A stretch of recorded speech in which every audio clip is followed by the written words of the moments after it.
안녕하세요. 오늘은 챕터 6 리지드 바디의 동력학 키네틱스에 대해서 배워보도록 하겠습니다. 즉 에피콜 MA라고 여태까지 배웠었던 것이 리지드 바디에서는 어떻게 확장이 되는가에 대한 이야기입니다. 우선 교과서의 그 목차를 보면은 전반부는 파티클 다이나믹스, 후반부는 리지드 바디 다이나믹스로 되어 있다고 말씀드렸었죠. 그래서 중간고사 이전까지 파티클 다이나믹스에 대한 것을 커버했고요. 세부 내용을 들여다보면 키네틱스하고 키네마틱스가 있습니다. 마찬가지로 후반부에도 보면 키네마틱스하고 키네틱스가 있게 되고요. 이제 요 다음에는 이제 3D 다이나믹스에 대해서 배우게 될 텐데요. 궁극적으로 다이나믹스, 즉 힘과 운동의 관계를 공부하는 것이 목적이기 때문에 사실은 챕터 3, 챕터 6 그리고 챕터 7의 B가 결국은 우리가 알고자 하는 부분입니다. 이 부분이 에피콜 MA로 이루어져 있는데 경우에 따라서는 이 가속도를 유도하는 것이 조금 어렵다거나 아니 좀 복잡하거나 할 수가 있어요. 그래서 키네틱스 챕터를 배우기 전에 키네마틱스 챕터를 통해 자유자재로 가속도에 도달하기까지 뭐 속도를 미분한다거나 아니면 여러 가지 좀 복잡한 구조물에서 가속도를 찾아내는 그런 과정을 배우기 위해서 저희가 키네마틱스를 배웠습니다. 그래서 이번에는 그 챕터 6에서 리지드 바디의 힘과 운동의 관계를 배울 것이고요. 개인적으로 동력학 중에 가장 중요한 챕터라고 생각한다면 그것은 바로 챕터 6라고 생각합니다. 그래서 여러분께서 잘 공부하셔서 동력학을 잘 마스터하시기 바랍니다. 자, 그럼 본격적으로 리지드 바디에서 이퀘이션 오브 모션이 어떻게 도출이 되느냐. 우리 다 아는 F equals MA는 이거는 많이 봤었죠. 그 매스가 2개, 3개인 거 챕터 4에서 시스템스 오브 파티클에서도 배웠던 것처럼 모든 힘은 질량에다가 무게 중심의 가속도로 표현이 됩니다. 그래서 모든 힘은 매스 센터의 액셀러레이션으로 표현이 되는 거. 이거는 여러 개 파티클 있는 거 경우랑 똑같고요.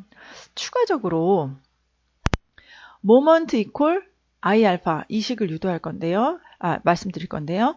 모먼트 여기 그 힘에다가 모먼함 곱한 그 값은 앵귤러 모멘텀의 변화량으로 표현이 된다는 것인데 이제 여기서 눈여겨볼 것은 이제 요 G 앵귤러 모멘텀은 이제 항상 레퍼런스 포인트가 있어야 되잖아요. 어느 점을 중심으로 회전을 한다 이런 것이기 때문에 그래서 이제 여기서는 센터 오브 매스 G를 중심으로 모든 모멘트의 합은 그 센터 오브 매스에서의 앵귤러 모멘텀으로 표현이 되고 그래서 이것이 이걸 바라고 그러나요? I 바의 알파 이렇게 표현이 된다 이런 것이고 뒷장에서 이제 유도를 하겠지만 요 두 가지씩을 가지고 우리가 그 파티클에서는 이퀘이션 오브 모션을 구하시오 하면은 이제 F equals MA만 적용하면 됐었는데 이제 리지드 바디에서는 모먼 equals I 알파 이 식까지 합쳐서 이퀘이션 오브 모션이 완성이 됩니다. 종종 뉴턴 오일러 이퀘이션이라고도 합니다. 자, 그러면은 그 리지드 바디에 새로 추가된 모먼 이퀄 I 알파라는 식을 유도하기 전에 앵귤러 모멘텀에 대해서 잠깐 복습을 해볼게요. 어떤 리지드 바디의 파티클이 있고요. 이것을 O라는 데서 픽스드 포인트 레퍼런스에서 정의를 합니다. 그럼 우선 R이라는 변위가 정의되고 그것의 미분값이 V가 되겠죠. 자, 그러면은 5점을 중심으로 한 앵귤러 모멘텀은 HO라고 밑에 써주고요. 정의에 의해서 R 크로스 MV가 됩니다. 사실 여기다 서브스크립트 안 썼지만 R도 5에서 정의된 것이고 R 즉 여기서는 이제 V가 될 텐데 V도 5에서 정의가 된 것이죠. 이것이 픽스드 포인트 5를 중심으로 한 앵귤러 모멘텀의 정의입니다. 그런데 우리가 앵귤러 모멘텀을 아무 점, 그러니까 임의의 점을 레퍼런스로 잡을 수가 있거든요. 예를 들어서 바디의 센터 오브 매스가 될 수도 있고 임의의 arbitrary P, 뭐 P가 움직일 수도 있고 안 움직일 수도 있고 이렇게 되기 때문에 각각의 점에 대해서도 우리가 앵귤러 모멘텀을 정의할 수가 있었잖아요. 그랬을 때 그 각 점으로부터의 모먼암, 그 파티클까지의 모먼암을 로 프라임 또는 로라고 칭한다면 G는 어떻게 정의가 되죠? 자, 앵귤러 모멘텀은 모먼암이 로에다가 MV를 크로스 프로덕트 한 것입니다. 즉 여기서는 G를 중심으로 봤기 때문에 로는 사실은 이게 어디서부터 정의되어 있는 거냐면 센터 오브 매스로부터 정의되는 거고 R 얘는 어디서부터 정의됐죠? 아까 처음에 말한 것처럼 O에서부터 정의되잖아요. 그래서 앵귤러 모멘텀의 어떤 그 곱해주는 값은 서로 코디네이트를 쉐어하지 않을 때가 있어요. 그래서 그걸 알아두시고요. 그래서 센트럴 매스에서 정의된 앵귤러 모멘텀의 경우에는 H of G는 rho of G, 보통 G라고 안 쓰고 그냥 rho라고 쓰면 다 G에서 정의된다고 노테이션 쓰긴 하지만 크로스 프로덕트 MV가 됩니다. 그런데 이렇게 그 센트럴 매스라는 어떤 특별한 요 케이스에 대해서는 지금 GO 이렇게 되는데요. 어떻게 되죠? 챕터 3에서 유도했었는데 그것이 그 로 다수로 변합니다. 요 V 다시 로 다수로 변해도 똑같은 이퀄리티가 성립을 해요. 그래서 어떻게 보면 잘 됐죠. HG는 로 G에 그 로 G의 닷. 그래서 이게 다 이렇게 통일이 되는 관계식을 가진다. 언제일 때만 센트럴 매스일 때만 이렇게 특별한 성질을 가지게 됩니다. 그래서 좀 쉬워지죠. O 똑같거나 GGG 똑같거나. 자, 그러면 이미 arbitrary 점 포인트 P에 대해서는 이 식이 어떻게 될까요? 정의에 의해서 H of P는 요 로 프라임에다가 MV를 곱한 것이 됩니다. 이것은 그러면 이것은 P 각각은 P에 대해서 정의되는 것이고 요것은 O에 대해서 정의되는 것이잖아요. 이것을 어떻게 더 간단히 하고 하는 것들은 궁금하신 분들은 앞에 챕터 3 내용을 한번 복습해 보시기 바랍니다.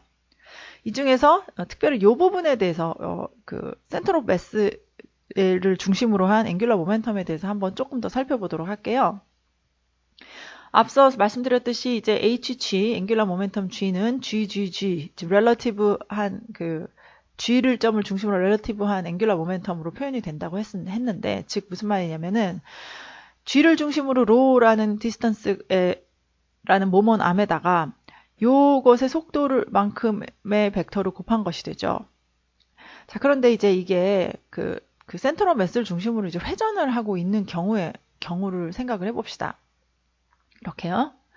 자, 우리가 요 지금 닷을 구해야 되는데, 지금 이 코디네이트이 만약에 회전을 하고 있어요.